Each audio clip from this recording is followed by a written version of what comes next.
মহান পরাক্রমশালী বাদশাহ আল্লাহর দরবারে লাখো কোটি শুকরিয়া। এই মহান সংসদে প্রবেশাধিকার দিয়েছেন এবং কথা বলবার মতো সুযোগ করে দিয়েছেন। মাননীয় স্পিকার, আপনাকেও ধন্যবাদ জানাই, অভিনন্দন জানাই। এই মহান সংসদে ডেপুটি স্পিকার হিসেবে আপনি মনোনীত হয়েছেন। সকল সদস্যের পক্ষ থেকে আপনাকে আমরা অভিনন্দন জানাই এবং আন্তরিকভাবে ধন্যবাদ জানাই আমাকে কথা বলবার মতো সুযোগ করে দিয়েছেন। আন্তরিকভাবে ধন্যবাদ জানাই রাজা মহারাজার দেশ নাটোর, কাঁচাগোল্লার দেশ নাটোর, বনলতা সেনের দেশ নাটোর, আর হাজার ঐতিহ্য চলন বিলের দেশ নাটোর। সেই চলন বিলের প্রাণকেন্দ্রেই অবস্থান করে গুদাসপুর বড়াইগ্রাম, সংসদীয় আসন 61, নাটোর 4। সর্বস্তরের মানুষ বিগত দিনে রেকর্ড ভঙ্গ করে আমার প্রিয় নেতার প্রদত্ত ধানের শীষের প্রতীকে ভোট দিয়ে আমাকে নির্বাচিত করে এই মহান সংসদে এসে কথা বলবার মতো সুযোগ করে দিয়েছেন। ধনী দরিদ্র আবাল বৃদ্ধ বনিতা কৃষক শ্রমিক জেলে তাঁতি আপামর মেহনতি জনতা, গুদাসপুর বড়াই গ্রামের সকল ধর্মের সকল মতের মানুষকে আন্তরিকভাবে ধন্যবাদ জানাই। মাননীয় প্রধানমন্ত্রী, সংসদীয় নেতা, আওয়ামী লীগের অন্যায় অত্যাচার জুলুম নির্যাতন করে বিগত 17 বছর লক্ষ কোটি কোটি নেতা কর্মী স্বদেশে রেখে আপনি পরবাসী জীবন যাপন করেছেন। সেই পরবাসী থেকেই মাননীয় স্পিকার আপনি বলেছেন আপনি কৃষক পরিবারের সন্তান, আমিও কৃষক পরিবারের সন্তান। ধারাবাড়িশা ইউনিয়ন নামে একটা ইউনিয়ন আছে, যে ইউনিয়নের মানুষ ভালোবেসে 20 বছর আমাকে চেয়ারম্যান বানিয়ে রেখেছিলেন। গুদাসপুর উপজেলাবাসী আওয়ামী লীগের দুঃশাসনের সময় নানা প্রতিকূলতার মধ্যে দিয়ে উপজেলা চেয়ারম্যান নির্বাচিত করেছিলেন। আমার প্রিয় নেতা, আমার স্বপ্নদ্রষ্টা, বাংলাদেশের 18 কোটি মানুষের হৃদয়ের স্পন্দন, যাকে নিয়ে আমরা বিগত দিনে স্বপ্ন দেখেছি, আমরা ওনাকে নিয়ে সেই স্বপ্ন দেখি নাই যে স্বপ্ন মানুষ ঘুমিয়ে ঘুমিয়ে দেখে। আমাদের প্রিয় নেতাকে নিয়ে আমরা সেই স্বপ্ন দেখেছি যে স্বপ্ন পূরণের প্রত্যাশায় মানুষকে ঘুমোতেই দেয় না।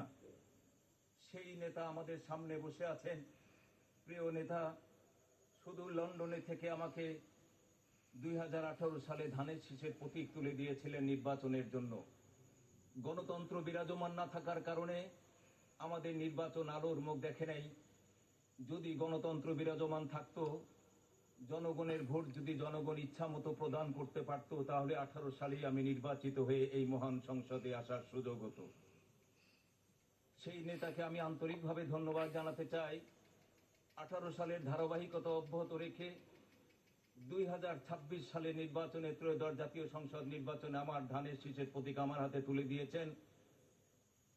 সেই রাজশাহী মাদ্রাসা ময়দানে আপনার পাশে দাঁড়িয়ে বলেছিলাম, গুদাসপুর বড়াই গ্রামের মানুষকে সেবা করার জন্য বৃহৎ সংগঠন বাংলাদেশ জাতীয়তাবাদী দলের ক্ষুদ্র কর্মী আমি, আমার হাতে ধানের শীষের প্রতীক তুলে দিয়েছেন। গুদাসপুর বড়াই গ্রামের সর্বস্তরের মানুষ ঐক্যবদ্ধ হয়েছে।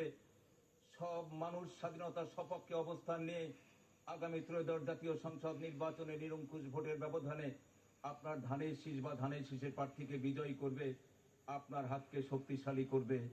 বিগত ত্রয়োদশ জাতীয় সংসদ নির্বাচনে 36,000 ভোটের ব্যবধান ঘটিয়ে যে আসনটা 91 সালে নির্বাচনে রাজশাহী বিভাগে 39টি আসনের মধ্যে 38টি আসন ধানের শীষের প্রতীক বিজয় লাভ করেছে, কিন্তু আমার নাটোর 4 আসন আওয়ামী লীগ বিজয় লাভ করেছে। সারাটা জীবন আওয়ামী লীগ দখল করে থেকেছে।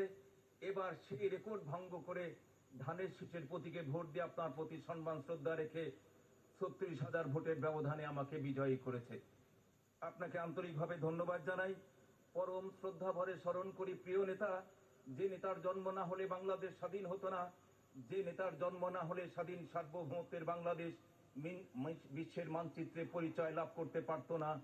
সেই প্রিয় নেতা কিছু বিপদগামী সেনা সদস্যরা আমাদের মাঝখান থেকে হারিয়ে দিয়েছে। তার রুহের মাগফিরাত কামনা করি, রুহের মাগফিরাত কামনা করি। স্বাধীনতা সার্বভৌমত্ব রক্ষার অত্যন্ত প্রহরী আমাদের প্রিয় নেত্রী, দেশ নেত্রী, অন্যায় অত্যাচার জুলুম নির্যাতন করে যে সংগঠন বুকে ধারণ করে রেখেছিলেন, সেই সংগঠনেরই আপনি নেতৃত্ব দিয়েছেন। আমাদের প্রিয় নেত্রী, যে নেত্রীকে এই ত্রয়োদশ জাতীয় সংসদ নির্বাচনে আমরা চেয়েছিলাম যে চতুর্থবারের মতো ওই নেত্রী আবার আপনার যে আসনে বসেছেন সেই আসনে বসবে, কিন্তু আগমন হলেই হবে প্রত্যাগমন, শুরু হলেই হবে শেষ, আর জন্ম হলেই হবে মৃত্যু। মৃত্যুর কবলে ঢলে পড়ে সেই নেত্রী আমাদের মাঝখান থেকে সারা জীবনের জন্য হারিয়ে গেছে। সেই নেত্রীর রুহের মাগফিরাত কামনা করি। আমরা রুহের মাগফিরাত কামনা করি।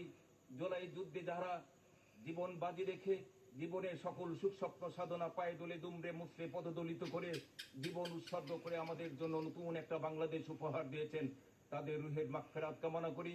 যাহারা আহত ক্ষতবিক্ষত হয়ে এখনো বাড়িতে অথবা হাসপাতালে পঙ্গুত্ব জীবন যাপন করছে, তারা যেন অতি তাড়াতাড়ি সুস্থ হয়ে আমাদের মাঝখানে ফিরে আসেন। তাদের প্রতি সম্মান শ্রদ্ধা রাখি।